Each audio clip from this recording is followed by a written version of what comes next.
ये कहानी एक ऐसे गरीब बच्चे की है जिसने अपने बचपन में ही सोच लिया था कि वो बहुत अमीर आदमी बनेगा, पर उसे रास्ता दिखाने वाला कोई नहीं है।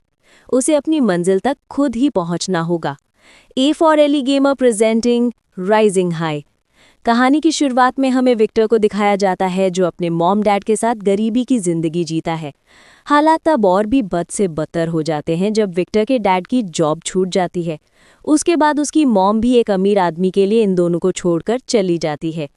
विक्टर उस दिन फैसला करता है कि वो आगे चलकर बहुत पैसे कमाएगा। कुछ साल बीत जाते हैं और अब विक्टर बड़ा हो चुका है। वो शहर जाना चाहता है। उसके डैड उसके जाने से पहले उसे $200 देते हैं और कहते हैं कि शहर में बहुत मेहनत करना और हमेशा खुश रहना।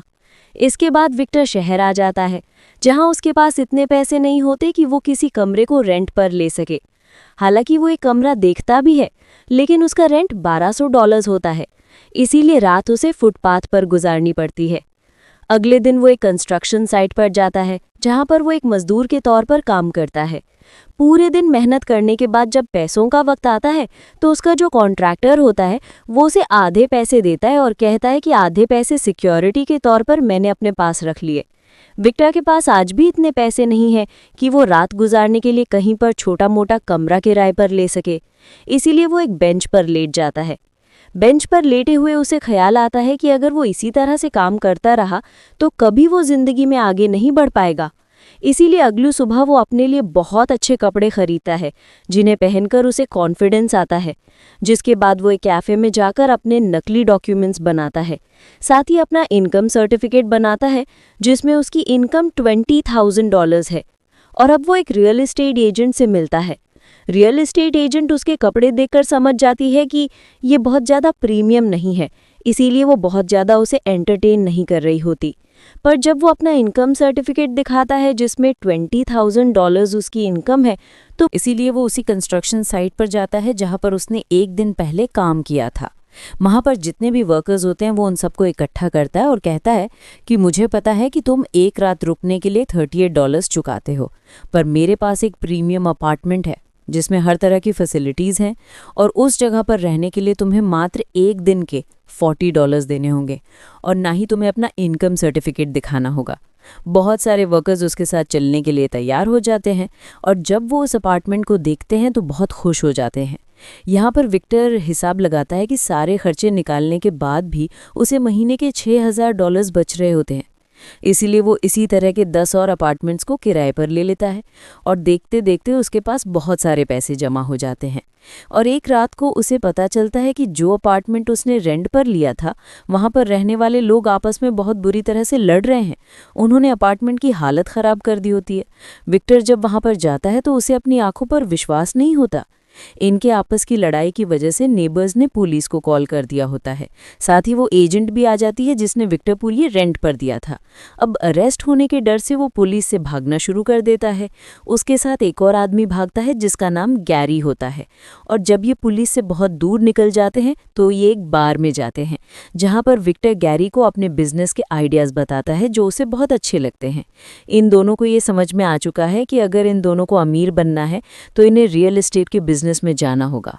ये एक ऑक्शन में जाते हैं जहां पर प्रॉपर्टी नीलाम हो रही होती है, पर ये ज़्यादा ऊपर बोली नहीं लगा पाते क्योंकि इनके पास लिमिटेड पैसे हैं। इसीलिए दोनों के दोनों वहां से बाहर निकल जाते हैं, जहां पर बाहर ये गार्ड को देखते हैं। और अब विक्टर गार्ड से बात करता है। वो कहता है कि हम तुम्हें कुछ पैसे देंगे, लेकिन अगले ऑक्शन में तुम्हें हमारी मदद करनी होगी। गार्डन की बात मान जाता है। अब ये अगले ऑक्शन में जाते हैं जहां पर इनके जैसे और भी बहुत सारे लोग प्रॉपर्टी खरीदने के लिए आए होते हैं। गार्ड उन सबको एक दूसरे कमरे में ले जाता है जहां पर ऑक्शन नहीं हो रही होती और ये दोनों के दोनों उस कमरे में चले जाते हैं जहां पर ऑक्शन होती है। इन दोनों के अलावा वहां पर कोई नहीं होता, इसीलिए सस्ते दामों में बहुत सारी प्रॉपर्टी खरीद लेते हैं। अगली ऑक्शन एक बहुत बड़ी बिल्डिंग की होती है जिसकी कीमत होती है $3.5 लाख। इतने पैसे इनके पास नहीं है, लेकिन फिर भी विक्टर बिडिंग करता है और 3.5 लाख में उस 20 फ्लोर की बिल्डिंग को खरीद लेता है। 7 दिनों में इन्हें पैसे चुकाने होंगे, वरना इनके हाथ से बिल्डिंग जाने के साथ साथ इनके ऊपर बहुत बड़ा फाइन भी लगेगा। गैरी विक्टर से पूछता है कि हम इतने पैसे कहाँ से लाएंगे। वो कहता है कि हम बैंक से लोन लेंगे। इसके बाद ये गैरी की एक दोस्त जो कि बैंक में मैनेजर होती है उससे मिलने के लिए जाते हैं और लोन की डिमांड करते हैं, पर इनके पास कोई भी डॉक्यूमेंट्स नहीं होते। इसीलिए बैंक मैनेजर पूछते हैं कि तुम्हारे पास सिक्योरिटी के लिए क्या है। विक्टर कहता है कि हमारे पास 20 फ्लोर्स की एक बिल्डिंग है और हर एक फ्लैट की कीमत, हर एक अपार्टमेंट की कीमत $3 लाख। इसके बाद विक्टर गैरी के एक दोस्त की मदद से कुछ ऐसे लोगों के नंबर्स निकलवाता है जिन्हें प्रॉपर्टी में इन्वेस्ट करना होता है या जिन लोगों को प्रॉपर्टी खरीदनी है। इसीलिए वो उन सब क्लाइंट्स को अपनी प्रॉपर्टी पर बुलाते हैं, लेकिन उससे पहले ये खुद उस प्रॉपर्टी को देखने जाते हैं। जब ये अंदर जाते हैं तो इन्हें पता चलता है कि बिल्डिंग की हालत बहुत ज़्यादा खराब है। अगर ये किसी क्लाइंट को इस बिल्डिंग को दिखाएंगे तो वो कभी यहाँ पर पैसों को इन्वेस्ट नहीं करेंगे। कल यहाँ पर सभी क्लाइंट्स को आना होता है, इसीलिए ये दोनों के दोनों अपने एक तीसरे साथी के साथ मिलकर खुद ही एक पूरे के पूरे अपार्टमेंट को पेंट करते हैं।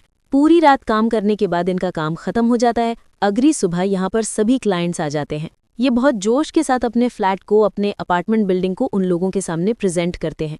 सभी लोगों को इनका उत्साह देखकर इन पर विश्वास हो जाता है, इसीलिए सब के सब डॉक्यूमेंट्स पर साइन कर देते हैं। यहाँ पर एक बूढ़ा आदमी भी होता है जो कहता है कि मैं इस अपार्टमेंट को खरीदने के लिए अपनी जिंदगी भर की कमाई लगा रहा हूँ। मैं अपने ग्रैंडसन को एक गिफ्ट देना चाहता हूँ। विक्टर कहता है कि आप चिंता मत करो, हम आपके साथ कोई भी स्कैम नहीं करेंगे। इनके सभी अपार्टमेंट्स बिक जाते हैं। इस तरह से ये बहुत अच्छा पैसा कमाते हैं। साथ ही जो लोन इन्होंने बैंक से लिया था उस लोन को भी ये चुका देते हैं, जिससे निकोल को भी प्रमोशन मिल जाता है।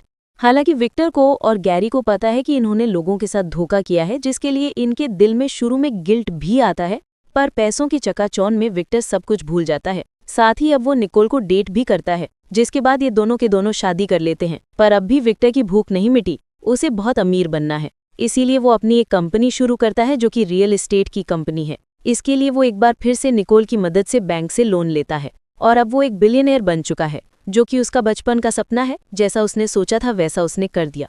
अपने लिए वो रहने के लिए बहुत बड़ा घर खरीदता है, अपने पिता को एक लग्जरियस गाड़ी देता है और इसके बाद वो एक बहुत महंगा नेकलेस लेकर अपनी मॉम के पास जाता है, उन्हें नीचा दिखाना चाहता है। वो कहता है कि आपने मुझे और मेरे डैड को पैसों के लिए छोड़ दिया था।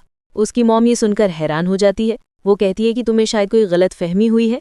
मैंने कभी तुम्हें और तुम्हारे डैड को पैसों के लिए नहीं छोड़ा, बल्कि इस इंसान से जिससे मैंने शादी की, मुझे उससे सच में प्यार हो गया था। वो उसके नेकलेस को भी एक्सेप्ट नहीं करती। सच्चाई जानने के बाद विक्टर को बहुत दुख होता है। दरअसल आज तक उसने जो भी पैसे कमाए थे वो अपनी मॉम को नीचा दिखाने के लिए कमाए थे, पर जो भी उसका परसेप्शन था वो पूरा का पूरा गलत था। इसीलिए वो बहुत ज्यादा फ्रस्ट्रेट हो जाता है और ये भी तय करता है कि अब वो जितना पैसा उसके पास है उससे कई गुना ज्यादा पैसे और कमाएगा। इसीलिए वो एक इंश्योरेंस कंपनी को खोलता है, जिसके लिए बहुत सारे एम्प्लॉयज को हायर करता है। साथ ही अब वो अपनी फैमिली प्लानिंग भी करना चाहता है। कुछ साल इसी तरह से बीत जाते हैं। विक्टर की जिंदगी में सब कुछ अच्छा चल रहा होता है। उसने बहुत सारे पैसे बना लिए हैं और एक दिन जब वो गैरी के साथ अपने ऑफिस में गेम खेल रहा होता है, तभी उसकी फाइनेंशियल एडवाइजर वहां पर आती है और बताती है कि हमारी कंपनी के जो अकाउंट्स हैं वो टैक्स अथॉरिटी के पास गए हैं। उनके मुताबिक हमने $मिलियन के टैक्स नहीं भरे। जल्दी हमें वो टैक्स भरने होंगे, वरना हमारी कंपनी के ऊपर बड़े बड़े लीगल एक्शन लिए जाएंगे। ये बात सुनकर विक्टर और गैरी दोनों के दोनों परेशान हो जाते हैं। दरअसल विक्टर ने जितने भी पैसे कमाए थे वो सब पैसे उसने घर खरीदने में और महंगी महंगी गाड़ियां खरीदने में लगा दिए थे। इसीलिए भागकर वो अपने घर जाता है, जहां पर उसकी वाइफ निकोल उसकी बच्चे के साथ होती है। वो निकोल से कहता है कि जो नेकलेस मैंने तुम्हें दिया था वो कहाँ पर है। निकोल उसकी बात का कोई जवाब नहीं देती। दरअसल वो नेकलेस अब घर पर नहीं है और ना ही निकोल उसे बताती है कि वो नेकलेस कहाँ पर है। यहाँ पर उसे गैरी की बात याद आती है, इसीलिए वो गैरी के पास जाता है और उसे पैसों की डिमांड करता है। गैरी कहता है कि तुम मेरी सारी सेविंग्स को टैक्स में भरना चाहते हो।